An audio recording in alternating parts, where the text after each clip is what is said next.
So I'll make the introduction to this video shorter than the last one because the last one was crazy long, and I know most of the video was just talking. And I know that's boring to watch. So I've taken a whole bunch of pictures and clips and little videos and stuff, and I'm going to kind of sprinkle them all throughout this so you can see where we're at and show you my butchery so far and where we're at. I'll give you an overlay of everything. I'll talk about it, what we did and where it's at, and then I'll add in some pictures and clips. So the 300 inline 6, the turbocharged 300 inline 6, is now in the truck, and we're making some serious leadway.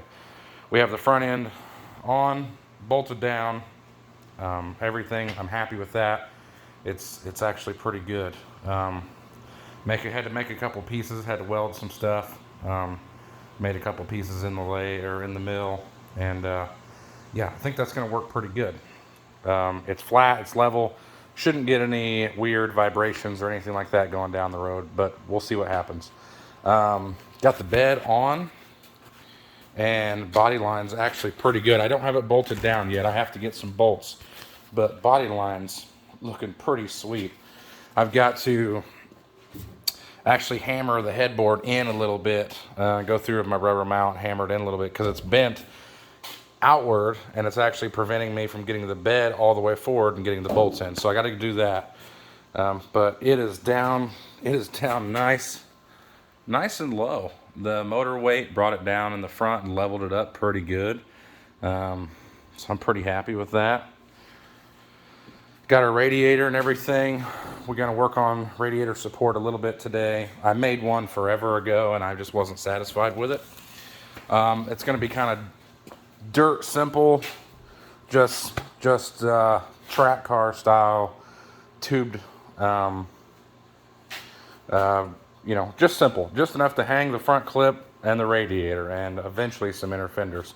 But let me go over a little bit what we got going on here with this initial setup. So this is just a 300 inline 6 I bought from a company called I think it was called Performance Products. I honestly probably getting that name wrong, but it's got an Offenhauser aluminum intake on it and dual, like later 90s dual exhaust manifolds. Everything tees together, comes back into a homemade flange, and then into the bottom of this H1C 12 valve Cummins turbo. The center section of the turbo is new. I went ahead and just bought a new one. This has been media blasted, and I did paint the housing because it was blasted down to bare, and I didn't want it to flash right away. I know that all this paint is I know it's all gonna burn off. Eventually I would like to do all this out of tubed. I have a flange made and do all this tubular and then have it all coated. But we're working on getting the downpipe started right now just to get it started and get the wastegate plumbed. I'm probably just going to get it down a couple of inches to where I'm able to get the exhaust slid on once it's fired up and running. Got a homemade hat that our turbo's plumbed into. Everything's V-band. Got a support here. This is a draw-through setup. We are going to attempt to run a draw-through setup at first. Some homemade carb flanges. Like I said, this was all homemade. We're going to see how a draw-through works. We got plenty of clearance from here to the hood, just in case you're wondering. We got plenty of room for, I think I'm going to try to run maybe a hat and something down into the grill to pick up some fresh air. I'm not sure yet. I may just put a breather on it and call it good for a while. We have I believe it's a VS Racing wastegate. I think it's a 44 millimeter wastegate. I don't know what size this turbo is. I'm sure I could get online really fast and look it up and find out, but I know it's going to be big enough for what we're doing. The 300 inline itself, it's just a 20 thousandths overbore. It's got hyper-eutectic pistons in it. They got a little bit of a dish, coated skirts, stuff like that. Stock rods, stock crank. Nothing crazy. We're only going to run, I don't know, I think we're going to aim for maybe 8 pounds at first. I think I got an 8-pound spring, and then I got a 12-pound spring. And so we'll see what goes on there. But I got a few photos I'll put up. I've got an M50D 5-speed manual transmission, 4-speed with overdrive, I guess. It's out of an 88 F150. I'm going to run the same hydraulic clutch and all that stuff off of that F150. Not off that truck in particular, but off that model. It's got a brand new starter, new flywheel, pressure plate, clutch, throwout bearing, all that stuff. All that stuff's brand new. The transmission is used. It didn't make any noise that I can remember coming out of the truck that I took it out of. It's got a new shifter bushing and whatnot in it, although the rubber piece on the top is already dry rot, so I may have to buy another one.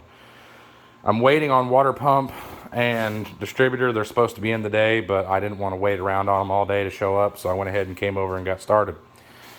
But this is what we're working on today. We're going to clean up the shop a little bit from yesterday because it was an absolute train wreck. There's tools strung everywhere. Was in here just thrashing all day trying to get this thing in. Here's our homemade motor mounts. I'll put some pictures in the video as well of those. Pretty happy with those. They utilize some stock holes on the bottom for the bump stops, and I had to drill some holes on top. But I wanted to keep rubber mounts. I wanted to keep everything, you know, everything soft. I didn't want it to be a harsh, you know, ride. So probably going to run with a GM one-wire alternator. Once we get the radiator out, we'll get it sort of positioned up. I'm going to work on getting that downpipe going and getting the wastegate on and getting it plumbed in.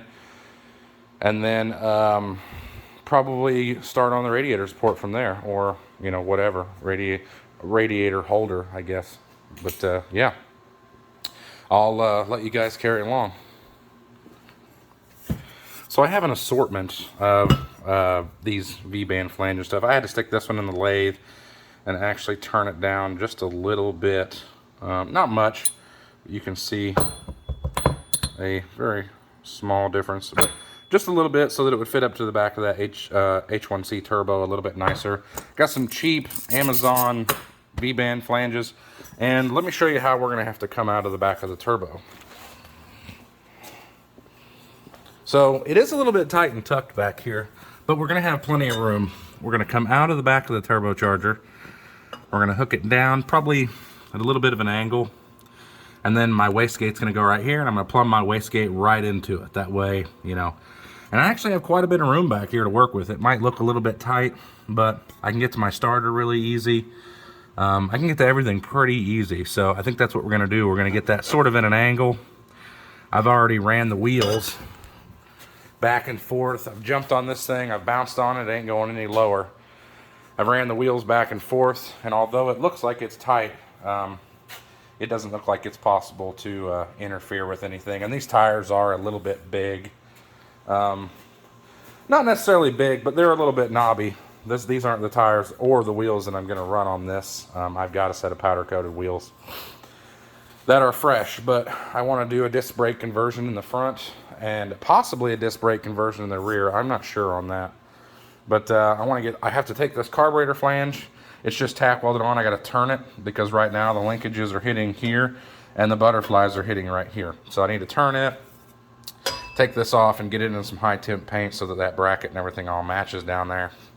I don't think that or this are going to burn off. They shouldn't anyway. That should all be cool stuff. But I do know that everything else is going to burn off. It won't stay pretty forever, but if it runs pretty, then that's all that matters. There's just a Holley fuel regulator right there. I think that fuel regulator is going to work considering I have a draw-through setup. But if I switch to a blow-through setup, then I will probably have to get a boost referencing fuel pressure regulator. I might have to go ahead and get a boost referencing fuel pressure regulator now because of the draw that the carburetor is going to see. I don't know. I know that if you have a blow-through and, you know, you've got 7 pounds of boost and 7 psi of fuel pressure, then it kind of equals that, or, you know, it turns into 0 basically. So I'm not sure about that yet, but we'll see if it works. If it does, it does. If it doesn't, we'll buy a boost referencing one. I have a list over here. I am a big fan of roadkill, so I like to make lists. Finished off quite a few things this weekend, but they're still a good list. I don't have alternator. I don't have plug wires yet. I forgot to order plug wires. Oil pan bolts. I did not put bolts in the oil pan yet because I wasn't sure if the oil pan was going to have to be modified to clear that tie rod. But I'm pretty sure the tie rod is a little bit bent, but I'm pretty sure even when it's fixed and straight, it's going to clear just fine down there. So yeah, let's get this mocked up and get it tack welded together. So we've got just a couple tack welds on this for now, just to hold it on. I wish my tubing was a hair bigger. It's supposed to be correct for these, but this one, I think just because it's on a bend, it's a little bit smaller, but I don't think it's going to be too bad. If I have to, I'll come in here with a bit. I'll file that lip down so that it's nice and a smooth transition. But let's get this clamped onto the back of the motor, onto the back of the turbo, and see how our wastegate's going to work. Okay, so it's better with the light off? Yeah, probably. Alright, so make sure to touch this as many times as I can and burn the heck out of myself. That's the smart way to do it. Yes, there is a rag stuffed in there, and I do realize that. This is going to be coming off again several times. So I'm going to want to put it in here, and I want to decide what angle to go at, because I can interfere with the tire, and I'm kind of thinking straight down is going to be best. Maybe a little bit of an angle, something like that. I think we're going to try that and see what happens.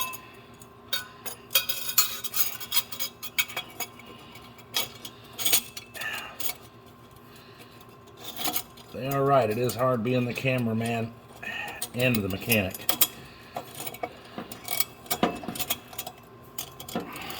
Maybe one of these days I'll get successful enough that I can step off the camera and let the real guys come in and finish it for me. That'd be pretty nice, wouldn't it?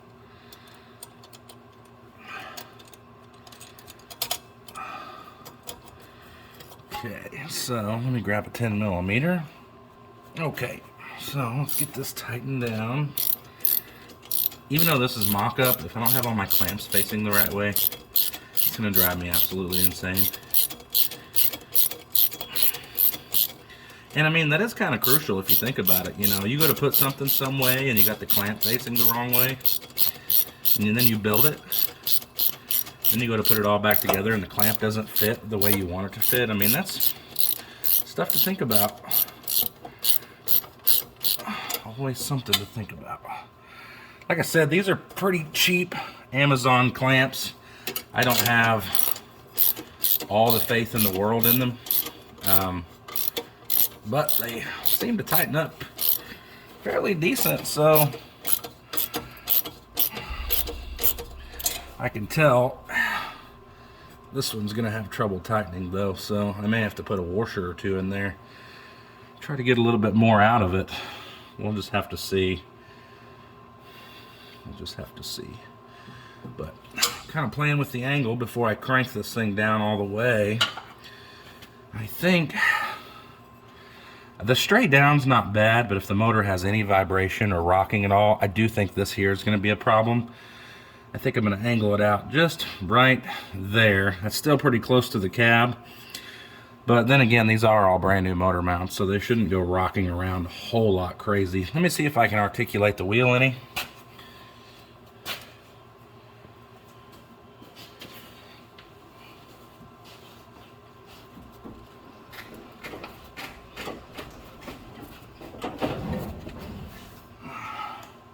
Oh yeah. Yeah, we're good. We don't have any clearance issues to our tire, so I think we're good. Let me crank that down a little bit tighter. And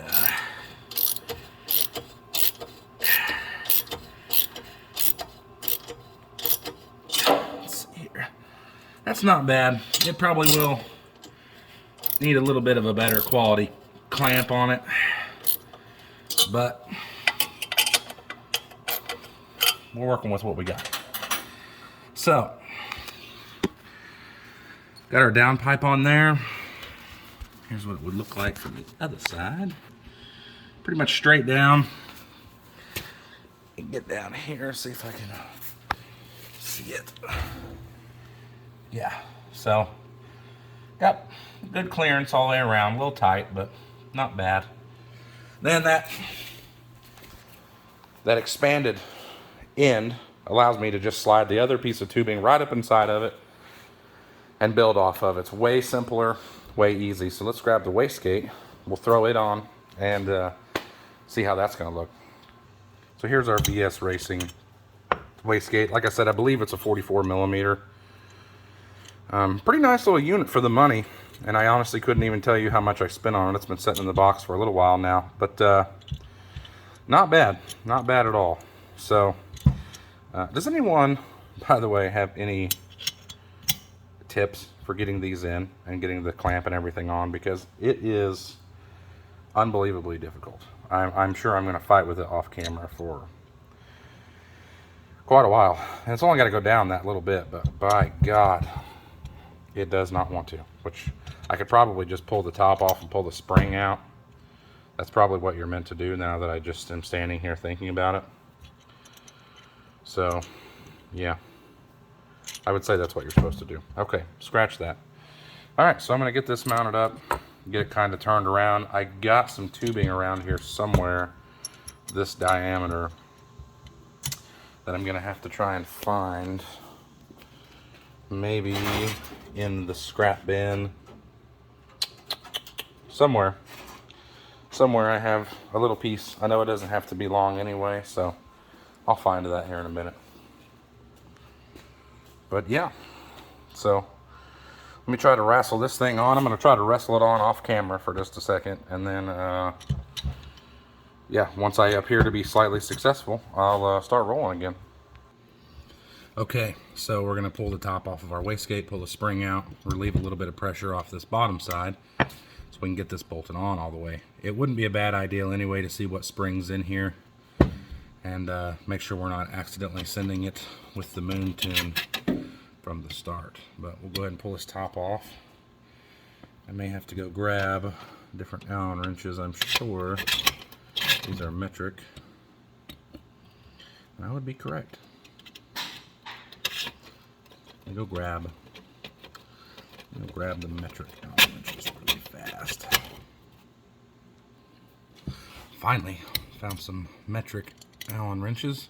We're definitely real Americans around here. We every chance we can to take a metric nut and bolt out and put a standard nut and bolt back in, we do. So metric Allen wrenches are not of abundance in our shop. But I'm going to break this top cap off, pull this spring out, do a little bit of inspecting on the inside anyway, just to check everything out. Be my luck, be something in there that there's not supposed to be. So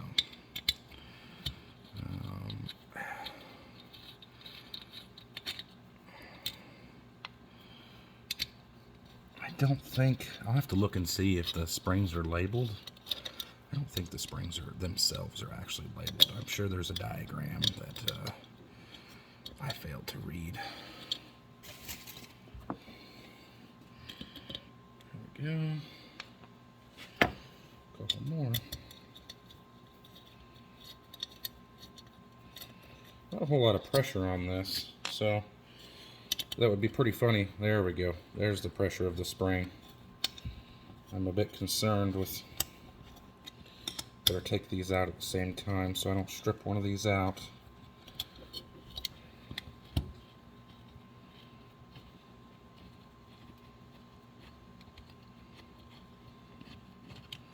Keeping a good bit of pressure on this because I don't want it to take the threads out of one of these screw holes.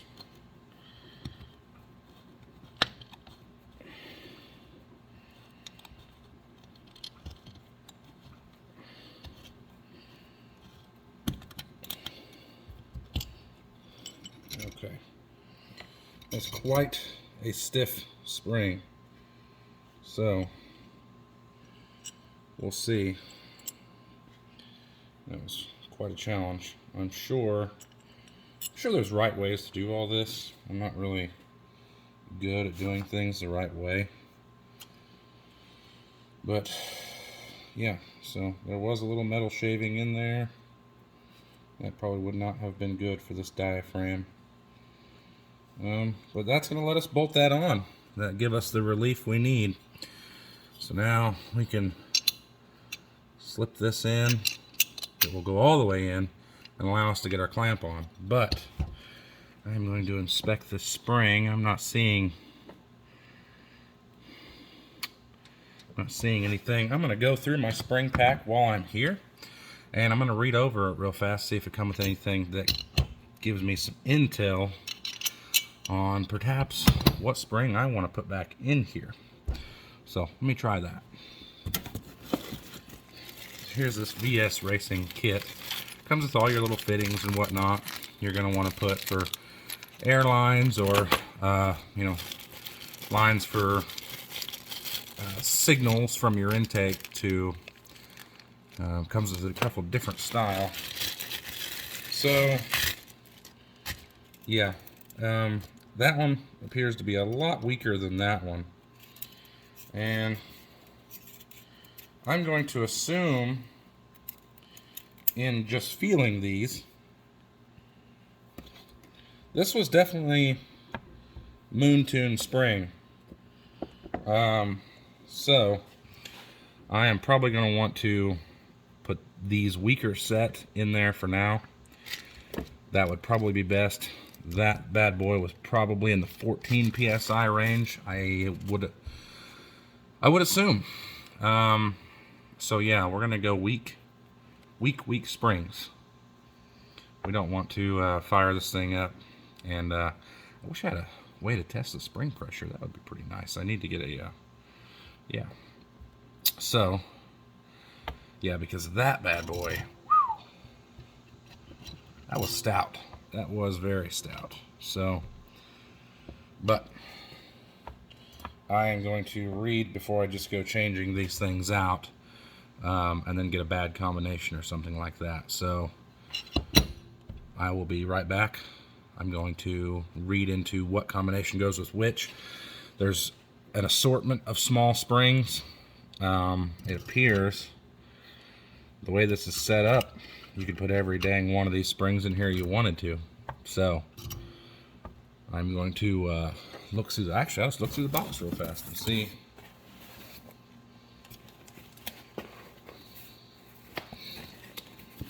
That was short-lived. Part number, okay. Part number, I believe, for this wastegate is, yep, 44 millimeter wastegate right there. 603-12,287. That is the, I believe that is the part number for this. Pretty nice little part. Like I said, 44 millimeter wastegate. I think it's gonna be just fine for our application, but I'm gonna look that up. Okay, so after doing my homework, I believe the spring that I have placed in our VS Racing wastegate is somewhere between 5 to 7 pounds.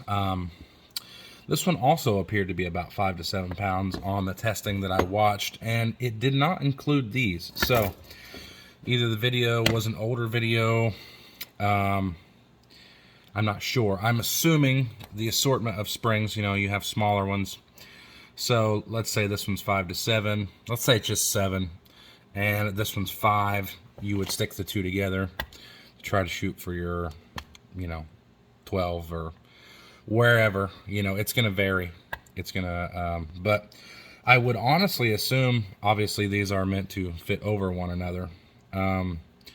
So I would say, as you go on, if you wanted to, you could use an assortment of springs to build however much boost you want. We're going to start with the 7. If we feel comfortable with that, I would say we get to the point of camshaft. We're not to that point yet. It's just got pistons and ring work as of this point. We don't have a camshaft in it just yet. We get to a camshaft, a little bit higher RPM. We're able to move some of that air a little bit quicker. We will maybe throw this other 5-ish pound spring in and shoot for the 12 margin. But right now, we're just going to leave the one that's in it. That should be 7 or somewhere around there. It's nice and easy to push now. Before they'd actually had 2 in there. They'd had this one and this one, I believe, in there together. So that had to have been somewhere around the 12 range. But yeah, so let's go install it on the truck And then we can work on finding some tubing to plumb our wastegate into our exhaust dump. So I'm going to turn off my light and see if that helps the camera. Doesn't seem to make much of a difference, does it? Okay, so we're going to leave it on. So now we've got a lighter spring in here, so we should be able to put this on and actually compress this enough. So there's a couple ports here. There's a port here and a port here. This one, there's 3 along the sides. 1, 2, 3. So you can orientate wherever you want your fittings to run from. I've got an open port right here in the bottom of the intake, just right below this. That's a pretty short travel. I'll probably plumb into this top one right here and plug this bottom one. And it also has these ports here and here for 2 more fittings if you want to liquid cool this. And I've contemplated that because there is a water port right below this on the block. And you know, there is a lot of heat back in this little area. Might not be a bad idea to consider it. I don't think it's a necessity. Yep.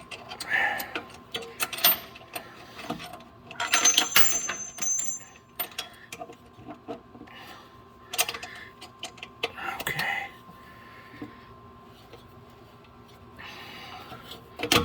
There we go. There we go. So, get our bolt through. Get our nut.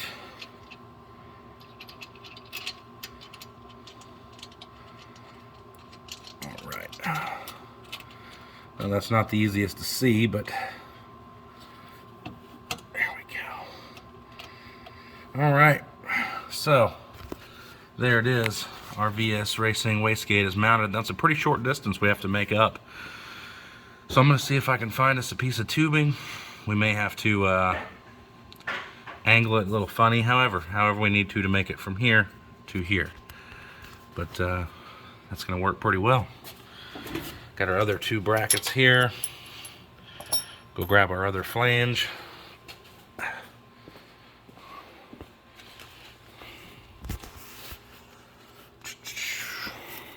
Which is somewhere, probably what I just dropped. Yep, that's what I dropped. Okay, so now we can go on the hunt for a piece of tubing. I'm not going to take you along because that's boring, but I'll show you what I find. Okay, so I don't have a piece of tubing with the correct angle that I'm looking for, and I'm limited on my movements and how much I can move the wastegate back and forth.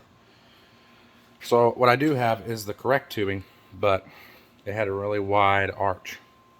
So I'm cutting it to try and get the right pieces. I'm going to have to sort of make a bend to get it correct, but I'm fairly close. I may have to cut it into 2, and honestly that's okay as long as it's a clean movement.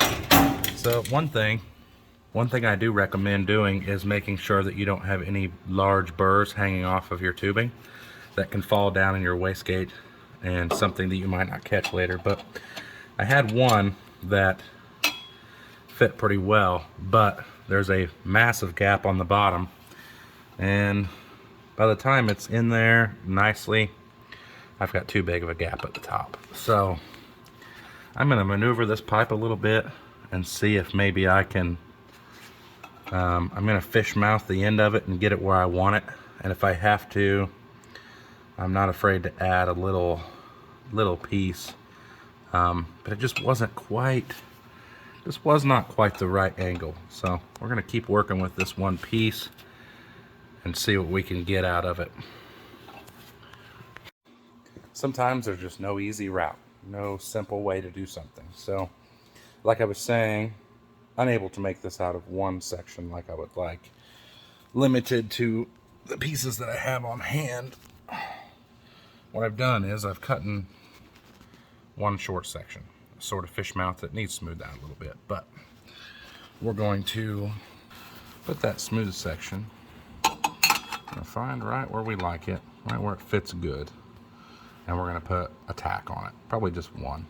put a tack on it. And we're going to have to pie cut us one more small piece to go in there. But I've got everything covered up. I'm going to tack that in place, and then I'm just working on a smaller piece, and sometimes that's just easier. So let's do that.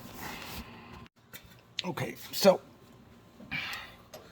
what I have devised is a couple of different ideas, and I mean, we'll go with one of them, obviously. But so we've got our piece. We got one tack weld on it there. That's it. We've got this gap to now fill. I've got everything covered up. Got rags, a clean rag down inside of the wastegate, which I will probably have to clean out anyway. We don't want any of that red lint in there. I've got a couple options. I've got one small style pie that I can put in here, and let's see here. I can move that around until it's fitting where I want it to, which should be about right there. And then I could try to make another pie to go in between that. That's one option. I now have another piece that I've cut to sort of fit better here. But what I'm going to try to do is, I'm going to try to take my tape measure. Yes, don't look too close, it's a dummy measure. And I'm going to try to measure this small gap on the back side, and then I'm going to try to measure the big gap here on the front side.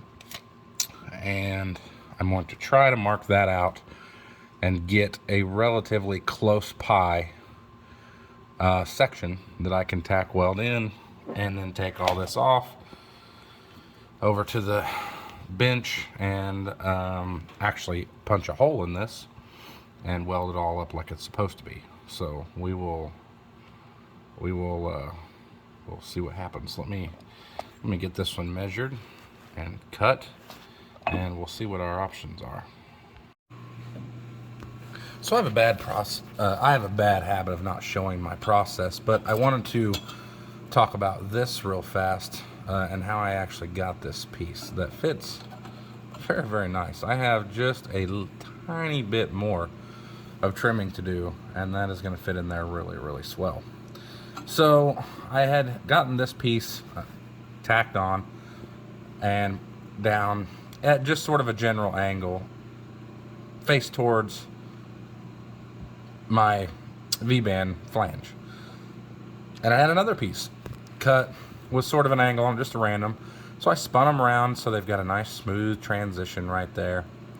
And I thought, how am I going to get that pie cut? And I have a bad habit of not showing my process, because at times I will admit I get embarrassed on how many times I mess up or whatever. And I want this to look good, so I really sat back and thought about it, and trying to get this piece, I tried measuring it and yada yada yada. Just, you end up with a bunch of scrap pieces. So let me show you how I got that piece, and maybe it'll help, maybe it won't, I don't know.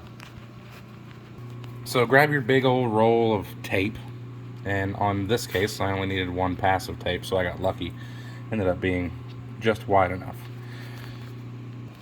Then you take that tape and you wrap it around from start all the way around, keeping it as flat as you can all the way around to finish. Get it down real good, and then you go through and you run your fingers along to make sure you don't have a sharp edge that's going to cut you, and you put the indentation in that tape, and you peel it off carefully. Try not to move anything around, but you peel it off carefully. Then you trace out the indentions and cut it out, and voila.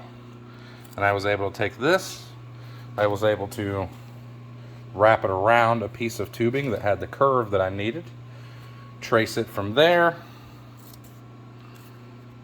and when I transferred the template from there to the tubing, I was able to cut out a really, really nice little pie cut. And I'm going to go back, I'm going to clean this up. I got to take a little bit more off,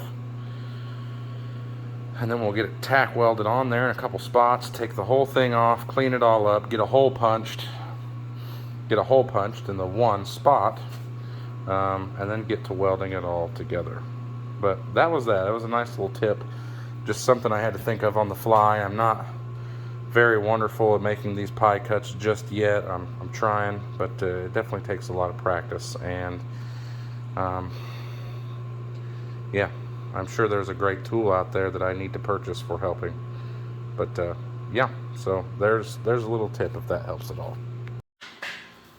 So we've gotten, let me see here, losing parts and pieces. So we've gotten our downpipe, got our hole opened up, cleaned out, deburred. There's a little weld there I left as sort of a reference point. Here is our piece with our pie cut all welded in, and if those welds look kind of crappy, it's because they are. It is smooth on the inside. It's a nice smooth transition, but I guess I should kind of disclaimer, this is a piece of galvanized tubing. Galvanize is not at all idea for doing this sort of project. I cleaned inside and out, and face mask and all, to get the coating off. But this is just a discharge tube for the wastegate. I don't think it's going to be that big of a deal. It's, 5 inches long. Yeah, a foot at least, depending on who's asking. But 5 inches long, I don't think it's going to cause us any issues. I've gotten all the coating off, but it does not weld very pretty or very nice. It's burned in good though. So I'm going to go back through, clean it out. We don't want any little burrs or pieces that can come off inside. Ideally, being on the back side, it's not going to hurt anything, but we don't want anything falling down in the wastegate or getting into the back side of the turbo. So we'll run a piece of paper through this and flapper it out real well. But that's our discharge tube, and that is our downpipe. So we're going to go ahead and bolt these back on, get this tacked to that, take it back off, final weld everything up. Probably paint this section, just this and this. Again, I know they're going to burn off, but go ahead and just paint these sections up so that doesn't rust. And now that I've taken the coating off of this will probably rust really fast. So I'm going to go ahead and get these sort of stationed back up the best I can. Make it to where you can see here. All right, so our downpipe on there. Oh, I think we focused on the shirt. There we go. Got our downpipe going back on. Now we're going to have to kind of work the angle all back out again. We want to make sure we get some good tack welds on there. And yeah, so let me grab my clamp. Got our 10mm socket ready already. There we go. Put our clamp back on.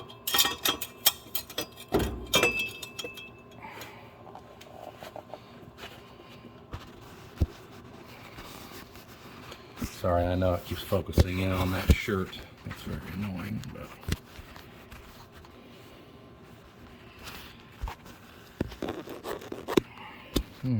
let's see here. Where can I set you? That's very annoying too.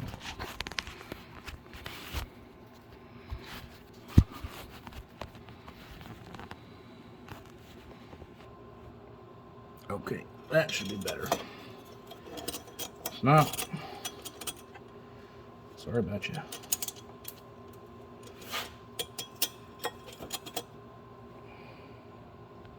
Okay, so to avoid the horrible shot, I just went ahead and got it fitted. So I left my old tack marked there, but there's that exhaust running down at a little bit of an angle, just like I wanted. Meets up really, really nice. I don't know if you can tell or not, but I really, really like it. Yeah, so now I'm gonna lay a couple good tack welds on this, remove it again, and then weld it all back up. Really, really nice. Clean this crud up and paint it, put it back on. There we go. There is the start to the exhaust. Very, very, very happy with how that's going. I may grind these down.